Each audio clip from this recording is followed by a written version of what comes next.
नई वाचा ये इतनी महत्वपूर्ण क्यों है? क्योंकि इसने आपके और मेरे जैसे साधारण पाप में लोगों को लिया, आप और मेरे जैसे लोगों को, और हमें बदल दिया। सच में उसने हमें छोटे ईश्वर बनाया, जहां हमारे पाप चले गए हैं, जहां पर हमें धार्मिकता दी गई है। उसकी धार्मिकता अब हमारे अंदर है और अब हम परमेश्वर के बेटे और बेटियां हो गए हैं। अब हम यहाँ पर ऐसी जगह पर पहुंच गए हैं कि यहाँ पर परमेश्वर के अधिकार का उपयोग करते चले जाएं।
इस कहावत का जो अर्थ है, जहां यीशु ने कहा कि जो काम मैं करता हूं तुम करोगे और साथ में इससे महान काम करोगे, ये नई वाचा का सौभाग्य है जो हर एक को दिया गया है।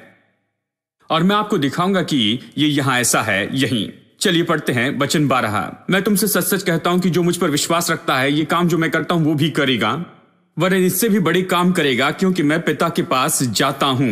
क्या आप देख रहे हैं? वचन 13, और जो कुछ तुम मेरे नाम से मांगोगे वही मैं करूंगा, कि पुत्र के द्वारा पिता की महिमा हो। यदि तुम मुझसे मेरे नाम से कुछ मांगोगे तो मैं उसे करूंगा। ठीक है, यदि तुम मेरे नाम में कुछ मांगोगे मैं उसे करूंगा। अब इसके ऊपर देखिए, यहां पर आपके बाइबल में कुछ पैराग्राफ डिवीजन हैं और उन्होंने पैराग्राफ हेडिंग दिए हैं। कुछ अच्छी बाइबल में ये पैराग्राफ हेडिंग दी है। ये तो वैसे असली से नहीं है, ये बस उन लोगों के द्वारा दी गई जिन्होंने इसे प्रिंट किया है, कि आप इसे आगे अलग अलग पैराग्राफ में विभाजित करके इसे आसानी से समझ सकते हैं। और इसलिए बात आपका ध्यान न भटकाएं। पैराग्राफ डिवीजन अगर आप देखें, वचन 13 से शुरू होता है। ये कहता है प्रार्थना के बारे में, ये प्रार्थना या प्रार्थना का सौभाग्य है, ऐसा कुछ कहेगा। लेकिन ये तो प्रार्थना नहीं है। मैं आपको ये बताना चाहता हूं कि ये तो प्रार्थना नहीं है। प्रार्थना कुछ अलग दिखती है। प्रार्थना में इस तरह से नहीं कहा गया है। यहां पर यह कहता है मेरे नाम से तुम मांगोगे और मैं उसे करूंगा, कि पुत्र के द्वारा पिता की महिमा हो। यदि तुम मेरे नाम से कुछ मांगोगे तो मैं उसे करूंगा। जानते हैं प्रार्थना किस तरह से होती है? अगर आप देखें अध्याय 16 वचन 23, प्रार्थना ऐसी होती है। यहां पर देखिए, उस दिन तुम मुझसे कुछ न पूछोगे। मैं तुमसे सच सच कहता हूं, यदि पिता से कुछ मांगोगे तो मेरे नाम से तुम्हें देगा, वो तुम्हें दे देगा। तो क्या चाहिए? मेरे नाम में पिता से मांगो और वो तुम्हें दे देगा। अब तक तुमने मेरे नाम से कुछ नहीं मांगा, मांगो तो पाओगे, ताकि तुम्हारा आनंद पूरा हो जाए। वचन 26, उस दिन तुम मेरे नाम से मांगोगे और मैं तुमसे ये नहीं कहता कि मैं तुम्हारे लिए पिता से विनती करूंगा। निश्चित ही यहां पर प्रार्थना के बारे में कहता है। आप कैसी प्रार्थना करते हैं? आप पिता से यीशु के नाम में मांगते हैं, यीशु के द्वारा मांगते हैं और आप पाते हैं। वो कहता है ये प्रार्थना है। लेकिन यहां पर फर्क देखिए, ये कहता है जो कुछ तुम मेरे नाम से मांगोगे मैं वही करूंगा। उसने नहीं कहा मेरे नाम में पिता से मांगो और वो करेगा, वो प्रार्थना होती। वो कहता है मेरे नाम में मांगोगे और मैं इसे करूंगा। फिर वो कहता है यदि तुम मेरे नाम से कुछ मांगोगे तो मैं इसे करूंगा। अब इसे समझने के लिए मांगना, इस शब्द को आपको समझना है। जैसे एक विद्वान इस तरह से बताते हैं, ये शब्द जो मांगना है, इसका सच में अर्थ है ये मांग करना है। ये प्रार्थना करना नहीं है, लेकिन ये मांग करना है। देखिए, मांग करना अलग है। अगर मुझे एक गिलास पानी चाहिए तो मैं इस तरह से कहूंगा क्या मुझे एक गिलास पानी मिल सकता है? ये पूछना है, ठीक है, मैं पूछ रहा हूं क्या मुझे एक गिलास पानी मिलेगा। लेकिन मांग करना क्या है? देखिए, मैं वहां पर किसी के सामने खड़ा हूं और कहिए मेरे घर में पानी नहीं आ रहा, तो मैं कह रहा हूं मेरे घर में पानी कैसे नहीं आ सकता है, मुझे पानी मिलना ही चाहिए, देखो मैं क्या कर सकता हूं। देखिए, ये तो मांग करना है। इसी तरह से मैं कुछ कहता हूं और देखिए वो कहता है ये मांग करना है, ये मांगना है। इसे यहां पर मांग करने के बारे में बताया और तुरंत ही कुछ लोग सोचेंगे कि किस तरह से हम परमेश्वर से कुछ मांग कर सकते हैं। और मैं ये कहूंगा कि आपको परमेश्वर से कुछ मांग करने की जरूरत नहीं है। परमेश्वर से मांगने के बारे में नहीं कहता, यही तो बात है। आपको परमेश्वर से कुछ मांग करने की जरूरत नहीं, क्योंकि परमेश्वर आपको देना चाहता है। आप जो मांगते उससे बढ़कर, जरूरत से बढ़कर, वो आपको हमेशा बढ़कर ज्यादा देगा। आपकी जो भी जरूरत है उससे भी बढ़कर देगा। वो आप जो पाने के लिए तैयार उससे भी बढ़कर देना चाहता है। इसलिए आपको परमेश्वर से मांग करने की जरूरत नहीं। परमेश्वर देखिए जब आप मांग करते हैं तो उसी से मांग करते हैं जो इसे देने से इनकार करता है। ठीक है, अगर मेरे घर में पानी नहीं आ रहा, अगर मेरे घर में पानी आना चाहिए तो मैं प्रार्थना करता हूं तो ये तो आना ही है। ठीक है, मैं यहां पर मांग करता हूं, ये उनका काम है कि मुझे वो पानी दे। यानी आप मांग तो उस व्यक्ति से करते हैं जो इसे देने से इनकार करता है, जो आपका उसे देने से वो रोक रखता है। जो कुछ भी आपका है उस तक पहुंचने से वो आपको रोकना चाहता है। आपको परमेश्वर से मांग नहीं करनी है, आपको यीशु से मांग नहीं करनी है, क्योंकि आपके पाने की इच्छा से बढ़कर वो देना चाहते हैं। इसलिए आपको परमेश्वर या यीशु से मांग करने की जरूरत नहीं है। तो ये किस बारे में कह रहा है? ये कह रहा है कैसे संसार में सब कुछ होता है और कैसे आप और मैं यीशु ऊपर स्वर्ग में उठाए जाने के बाद आप और मैं यहां पर हैं परमेश्वर के प्रतिनिधि के रूप में। और परमेश्वर जब भी इस संसार में कुछ करना चाहता है उसके लिए हमेशा मनुष्य की जरूरत है और केवल मनुष्य के द्वारा इसे करेगा। जॉन वेस्ली ने कई साल पहले कहा, उन्होंने कहा कि परमेश्वर इस पृथ्वी पर ऐसे ही कुछ नहीं करेगा जब तक कि मनुष्य उसके बारे में न मांगे। अब मैंने इसके ऊपर आधारित होकर पूरी सीरीज सिखाई है, नाम है व्हाई प्रे। इसे समझे तो जानेंगे प्रार्थना क्यों करनी है। प्रार्थना क्यों करनी है? क्योंकि परमेश्वर इस पृथ्वी पर कुछ भी नहीं करेगा। इस पूरे बड़े संसार को परमेश्वर ने बनाया और इसे यहां पर रखा। परमेश्वर कुछ भी नहीं करेगा जब तक कि मनुष्य उसके बारे में न मांगे। और मैंने इस सीरीज में आपको बताया कैसे परमेश्वर ने मनुष्य को दिया, मनुष्य इसका मालिक है, इसकी देखभाल करता है और परमेश्वर बेकार में आकर हस्तक्षेप नहीं करेगा मनुष्य के मांगे बिना ही। और इसलिए परमेश्वर को यीशु को मनुष्य के रूप में भेजना पड़ा। ठीक है, यह सब मैंने बताया है क्यों मनुष्य को यहां पर आना पड़ा और क्यों मनुष्य को इसका दावा करना पड़ेगा शैतान से। क्योंकि मनुष्य ने शैतान को दिया, जो परमेश्वर ने मनुष्य को दिया था, मनुष्य ने इसे शैतान को दे दिया। इसलिए परमेश्वर मनुष्य के रूप में इस पृथ्वी के ऊपर में आया और क्रूस के द्वारा वो सीधा नरक तक नीचे चला गया और जो कुछ भी शैतान ने लिया था उसका दावा किया, उसे वापस लाया कि इसे मनुष्य को वापस दिया जा सके। प्रार्थना क्यों करें? प्रभु सारी जरूरत जानता है तो क्यों प्रार्थना करें? यदि प्रभु अच्छा है तो वही मुझे दे, प्रार्थना क्यों करें? क्योंकि परमेश्वर भला है, वो देना चाहता है, उसने प्रतिज्ञा की है। आप जो कुछ भी मांगते सोचते उससे बढ़कर परमेश्वर देगा, लेकिन वो आपको कभी नहीं देगा जब तक कि आप उससे न मांग लें, क्योंकि आप इस पृथ्वी के मालिक हैं और आपको उससे मांगना है कि वो हस्तक्षेप करे, तब वो हस्तक्षेप करेगा। और यही तो लीगल तरीका है। परमेश्वर ऐसे काम करता है। प्रभु क्रम का परमेश्वर है, उसने ऐसे कहा है, वो ऐसे ही काम करेगा। वो इसी नियम के अनुसार काम करता है। हमने ये बताया है, यानी ये मांग करना यहां पर चित्र में आता है इसके कारण ही। क्यों हम यहां हैं? हम यहां हैं यीशु के न होने के कारण। और इसीलिए वचन 12 यहां पर शुरू में कहता है, वचन 12 ऐसे शुरू होता है, मैं तुमसे सच सच कहता हूं, जो मुझ पर विश्वास रखता है, ये काम जो मैं करता हूं वो भी करेगा, वरन इससे भी बड़े काम करेगा। क्यों? क्योंकि मैं पिता के पास जाता हूं। अब गौर से सुनिए, वो कहता है मैं यहां पर रहा हूं और मैं पिता के काम करते आया हूं। मैं इस संसार में हर तरह के काम होते देखते आया हूं और मैं उसे डांटते रहा हूं। मैं दुष्ट आत्माओं को जाने की आज्ञा देते रहा, मैं बीमारी को चंगाई देते रहा, मैं सताए लोगों को छुटकारा देते रहा, लोगों की मदद करते रहा, क्योंकि ये काम तो ऐसे है जो शैतान करता है। और मैं यहां बिल्कुल बीच में हूं, पुलिस वाले जैसे दुष्ट आत्माओं को बाहर निकाल रहा हूं, लोगों को छुटकारा देकर आजाद कर रहा हूं और पृथ्वी पर परमेश्वर की इच्छा स्थापित कर रहा हूं। केवल वही से कर सकता था, क्योंकि वही एकमात्र था जो पाप से आजाद था। केवल वही था जो उस समय पवित्र आत्मा के सामर्थ के द्वारा अभिषेक पाया था और इसे करने के योग्य था। बाकी सभी मनुष्य पापी थे और उनके पास अधिकार नहीं था। लेकिन नई वाचा कलवरी के क्रूस के ऊपर यीशु का जो लहू बहाना था, उसके कारण ही उसने वो कटोरा लिया और उसने कहा कि ये नई वाचा का मेरा लहू है। नई वाचा ये इतनी महत्वपूर्ण क्यों है? क्योंकि इसने आपके और मेरे जैसे साधारण पाप में लोगों को लिया, आप और मेरे जैसे लोगों को, और हमें बदल दिया। सच में उसने हमें छोटे ईश्वर बनाया। जहां हमारे पाप चले गए हैं, जहां पर हमें धार्मिकता दी गई है, उसकी धार्मिकता अब हमारे अंदर है और अब हम परमेश्वर के बेटे और बेटियां हो गए हैं। अब हम यहां पर ऐसी जगह पर पहुंच गए हैं कि यहां पर परमेश्वर के अधिकार का उपयोग करते चले जाएं। तो वो कहता है मैं इसकी मांग करते रहा। इसलिए देखिए, यीशु ने कहा अपनी खाट उठा और चल। उसने कहा यह मांग है। क्या आपने कभी देखा उसने कभी यह नहीं कहा जब लोग उसके पास चंगाई के लिए आए तो उसने कभी यह नहीं कहा प्रभु मैं इस व्यक्ति के लिए प्रार्थना करता हूं और इसके पिता के लिए, परदादा के लिए, इस तरह से। नहीं नहीं, उसने बड़ी प्रार्थना नहीं की। उसने बस दुष्टात्मा को निकाला, उसे जाने की आज्ञा दी और बस उसने, जैसे वो आराधनालय में गया और वहां पर एक स्त्री को देखा जो 18 साल से कुबड़ी थी, उसने कहा हे स्त्री, तू आजाद हो चुकी है अपनी इस कमजोरी से। तो अपनी कमजोरी से आजाद हो गई है। यह प्रार्थना नहीं है।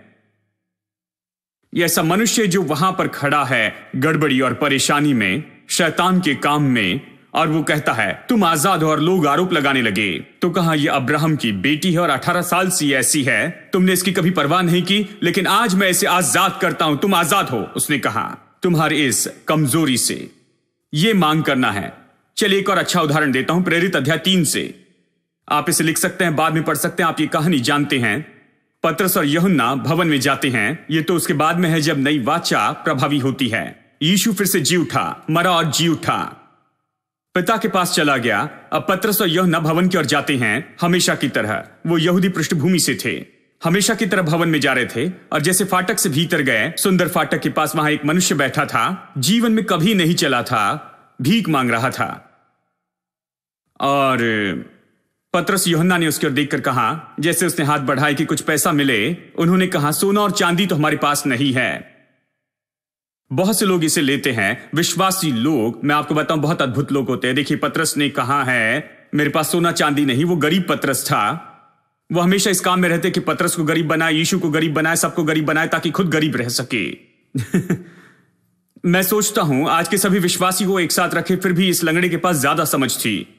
इस लंगड़े व्यक्ति के पास में इतनी समझ थी कि अपने हाथ बढ़ाए, जैसे उसने पतरस और यूहन्ना को आते देखा, क्योंकि उनके पास पैसे थे। हाँ, उन्होंने ये नहीं कहा कि हमारे पास पैसा नहीं, हम गरीब प्रचारक है, इस तरह से उन्होंने नहीं कहा। उन्होंने कहा सोना और चांदी हमारे पास में नहीं है, लेकिन जो कुछ भी हमारे पास है वो तुम्हें देता हूं। यीशु मसीह के नाम में उठ खड़े हो जा, उठ और चलने लग। पतरस यीशु के जैसे ही काम करने लग गया है। जैसे यीशु ने कहा वैसे ही वो कर रहा था। यीशु ने कहा, मैं अपने पिता के पास जाता हूं, इसलिए जो मुझ पर विश्वास करता है वो भी वही काम करेगा जो मैं करता हूं, और इससे भी बड़े बड़े काम वो करेगा।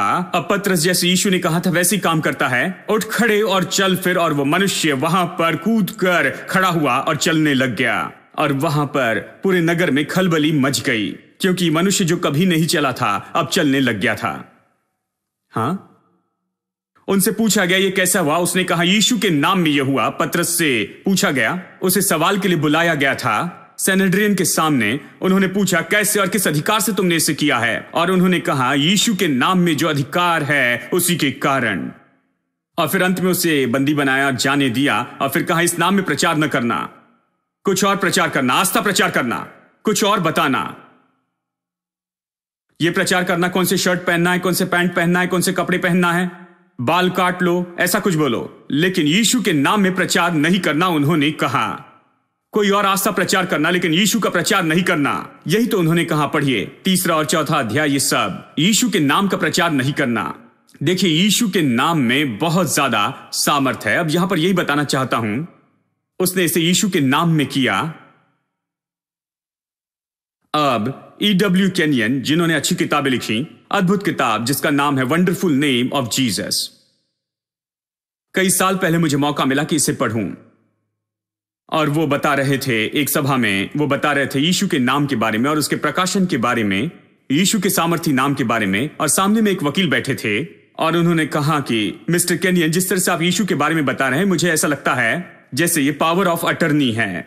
लीगल शब्दों में ऐसे लगता है यीशु ने हमें पावर ऑफ अटर्नी दी है।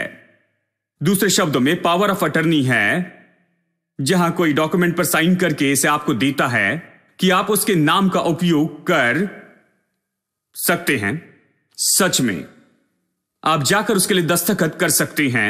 उसके न होने पर आप दस्तखत कर सकते हैं, बेच सकते हैं, खरीद सकते हैं, व्यापार कर सकते हैं, हस्तक्षेप कर सकते हैं, सारे काम कर सकते हैं उस व्यक्ति के नाम में। उस व्यक्ति के न होने पर पावर ऑफ अटर्नी का मतलब है जैसे मानो वो व्यक्ति यहां पर खुद उपस्थित है। यह इस तरह से बताता है जैसे मानो वो व्यक्ति वहां पर उपस्थित है, हालांकि वो वहां पर उपस्थित नहीं है, लेकिन फिर भी इस पावर ऑफ अटर्नी से आप अपना नाम साइन कर सकते हैं। लेकिन ये उसके जैसे है, जैसे उसने साइन किए हो, जैसे वो व्यक्तिगत रूप में आकर दस्तखत करता है। ये पावर ऑफ अटर्नी है, ठीक है। पावर ऑफ अटर्नी में वो किसी से नहीं पूछते जिसके पास पावर ऑफ अटर्नी है, नहीं पूछते कि कितना है, वो बस देखते हैं जिसने पावर ऑफ अटर्नी दी है क्या उसके पास देने के लिए कुछ है। वो व्यक्ति कौन है, वो किस तरह का व्यक्ति है, वो क्या देना चाहता है, क्या बेचना चाहता है, क्या खरीदना चाहता है, यही सवाल है, ठीक है। तो E.W. केनियन इस बात के बारे में कहते हैं कि यीशु का ये नाम है, ये पावर ऑफ अटर्नी है जो यीशु ने कलीसिया को दिया है, और फिर वो स्वर्ग में चला गया। और उस समय से आगे मैं भी इसे समझ गया, क्योंकि इसने मेरी मदद की कि यीशु के नाम का मतलब क्या है। अब मैं यही बता रहा हूं कैसे यह संभव है कि हम वही काम करें जो यीशु ने किया और उससे भी बड़े बड़े काम किए, यही बता रहा हूं। यानी ये यीशु के नाम में हो गया है। जब मैं यीशु के नाम का उपयोग करता हूं, यही मानो जैसे यीशु खुद करता है, ये पावर ऑफ अटर्नी है, ठीक है। जैसे मानो यीशु स्वयं इसे करता है।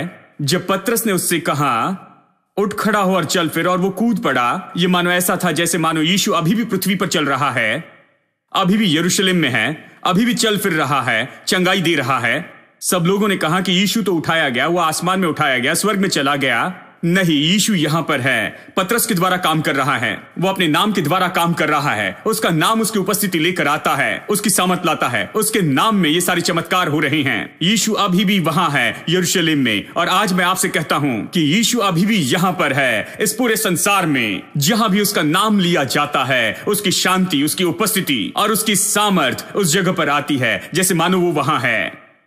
यानी पतरस ने जब उसे चलने लगाया, ऐसे मानो था जैसे यीशु ने इसे किया है। क्या पतरस ने वो काम किए जो यीशु ने किए? हां, उसने किए हैं। क्या पतरस इससे महान काम कर सकता था? कर सकता था। जब उसने महान काम किए, क्या सब पतरस की ओर देखकर ये कहने वाले थे ये तो यीशु से भी बड़ा है? नहीं, ये संभव नहीं है। देखिए, यही तो बात है जो लोगों ने कही। कैसे उसने ये कहा कि जो काम मैं करता हूं वो करो और इससे भी बड़े बड़े काम करो। ये उसके महत्व को कम कर देगा और हमें यहां पर ज्यादा सम्मान देगा।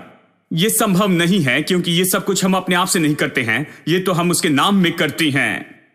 उसके नाम के बिना हम कुछ नहीं कर सकते हैं। उसके नाम के साथ मैं सब कुछ कर सकता हूं।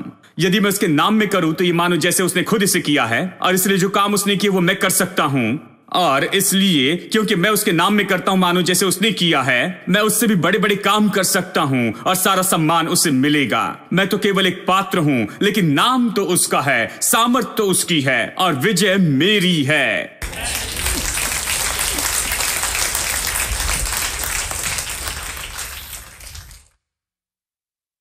जब आप इसे समझेंगे, मैं आपको बताऊं दोस्तों, पूरा संसार खुल जाएगा। नई वाचा का संसार खुल जाएगा। अचानक आप अलग व्यक्ति होगे। शायद आप सामान्य व्यक्ति हो, लेकिन यीशु का नाम आपको असाधारण व्यक्ति बनाता है। यीशु ने जो कहा वो मेरे लिए बहुत ही वास्तविक है। यीशु ने जो कहा ये गलती से नहीं कहा, ये यहां पर बढ़ाकर नहीं बताया है। ये इसलिए नहीं है क्योंकि किसी ने वहां पर कुछ कह दिया था जो कहना नहीं चाहिए था। ओ नहीं, हम वो काम नहीं कर सकते जो यीशु ने किए, उससे महान काम नहीं कर सकते। ये ऐसा नहीं, नहीं नहीं नहीं, उसने जानबूझकर इससे कहा है। उसका मतलब था क्योंकि उसने कहा कि मैं पिता के पास जाता हूं, तुम ये काम और इससे भी बड़े काम कर सकते हो। क्यों?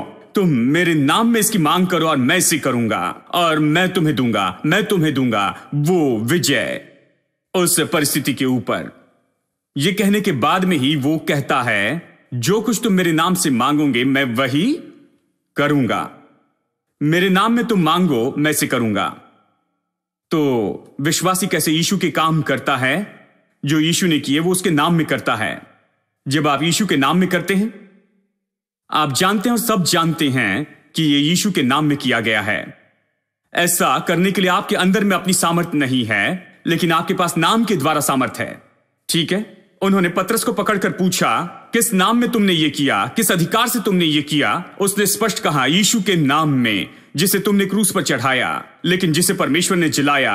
यीशु के नाम में, उस व्यक्ति के नाम में मैंने इसे किया। सब लोग जानते थे कि ये यीशु का नाम है। कोई पतरस के बारे में नहीं कह रहा था। वहां पर सब लोग यीशु के बारे में कह रहे थे। यरूशलेम में कैसे यीशु ने उसे खड़ा किया, कैसे यीशु के नाम में वो व्यक्ति उठ खड़ा हुआ वहां, वो जो लंगड़ा था, और कैसे वो चलने लग गया।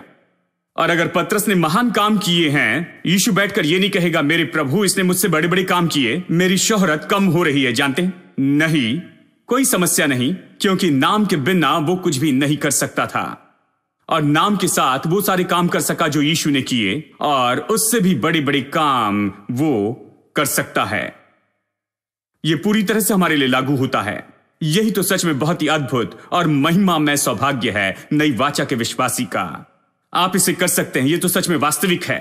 आप वो काम कर सकते हैं जो उसने किए हैं, और उससे भी बड़े बड़े काम कर सकते हैं। आज जब घर जाएंगे तो इस पर सोचिए। आप वो काम कर सकते हैं जो यीशु ने किए हैं, और उससे भी बड़े बड़े काम कर सकते हैं। जो काम यीशु ने किया और उससे भी बड़े बड़े काम कैसे कर सकते हैं? यीशु के नाम में। यीशु ने आपके द्वारा इसे किया है, इसी तरह आप वही काम कर सकते हैं जो उसने किए हैं। यीशु इसे आपके द्वारा करता है, और केवल यही तरीका है जिसके द्वारा आप बड़े काम कर सकते हैं, और इसका अर्थ और किसी तरीके से नहीं हो सकता। और यह हम सभी के लिए उपयोगी होता है। हम नई वाचा के लोग हैं। हम यीशु के नाम में इसे कर सकते हैं। यीशु का नाम सबसे बड़ा खजाना है जो हमें दिया गया है। मुझे इसके साथ क्या करना है? मुझे इसकी मांग करनी है। मुझे यीशु के नाम में इसकी मांग करना है, और यह हो जाएगा। यदि मैं मांग करूं कि परमेश्वर की इच्छा पूरी हो, यदि मैं जानता हूं यह परमेश्वर की इच्छा है, वो पूरी हो जाए, तो यीशु ने कहा है कि तुम मांग करो, मैं इसे करूंगा। तो कितने लोग मांग करेंगे? प्रार्थना करने का समय है और मांग करने का समय है। दोस्तों, आप इस फर्क को जान ले। हर समय आपको सिर झुकाकर प्रार्थना करने की जरूरत नहीं। देखिए, कुछ समस्या के लिए ऐसा नहीं कहना कि आइए सिर झुकाकर प्रार्थना करते हैं। नहीं, कुछ समस्याओं के लिए आपको बस मांग करनी है कि ये इसी तरह से होना चाहिए, और वो उसी तरह से होता जाएगा, क्योंकि आप वो काम कर सकते हैं जो यीशु ने किए हैं। यदि ऐसी कोई बड़ी समस्या जो यीशु ने नहीं निपटी है, चिंता ना करे। यीशु सर्वसामर्थी है। सारा अधिकार उसके हाथों में दिया गया है। तो उसके नाम में, अगर आप उसके नाम को कहते हैं, तो उसके नाम में आप निश्चय महान काम कर सकते हैं। God is the strength of my heart. God is the strength of my heart. God is the strength of my heart and my portion forever.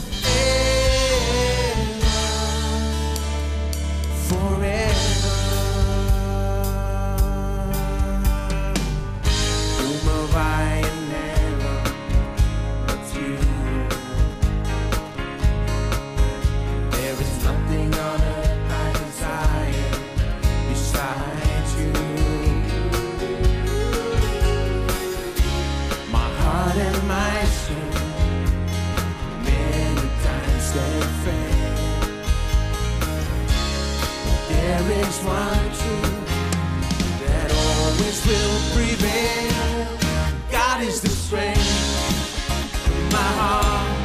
God is the strength of my heart.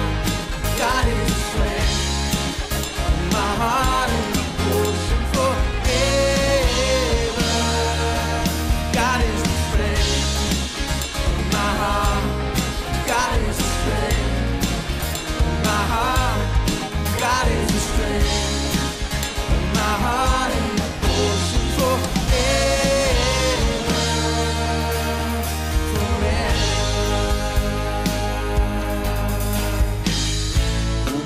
In heaven, but you.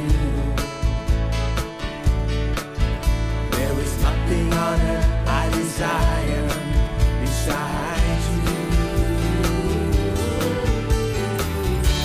My heart and my strength, many times they fail,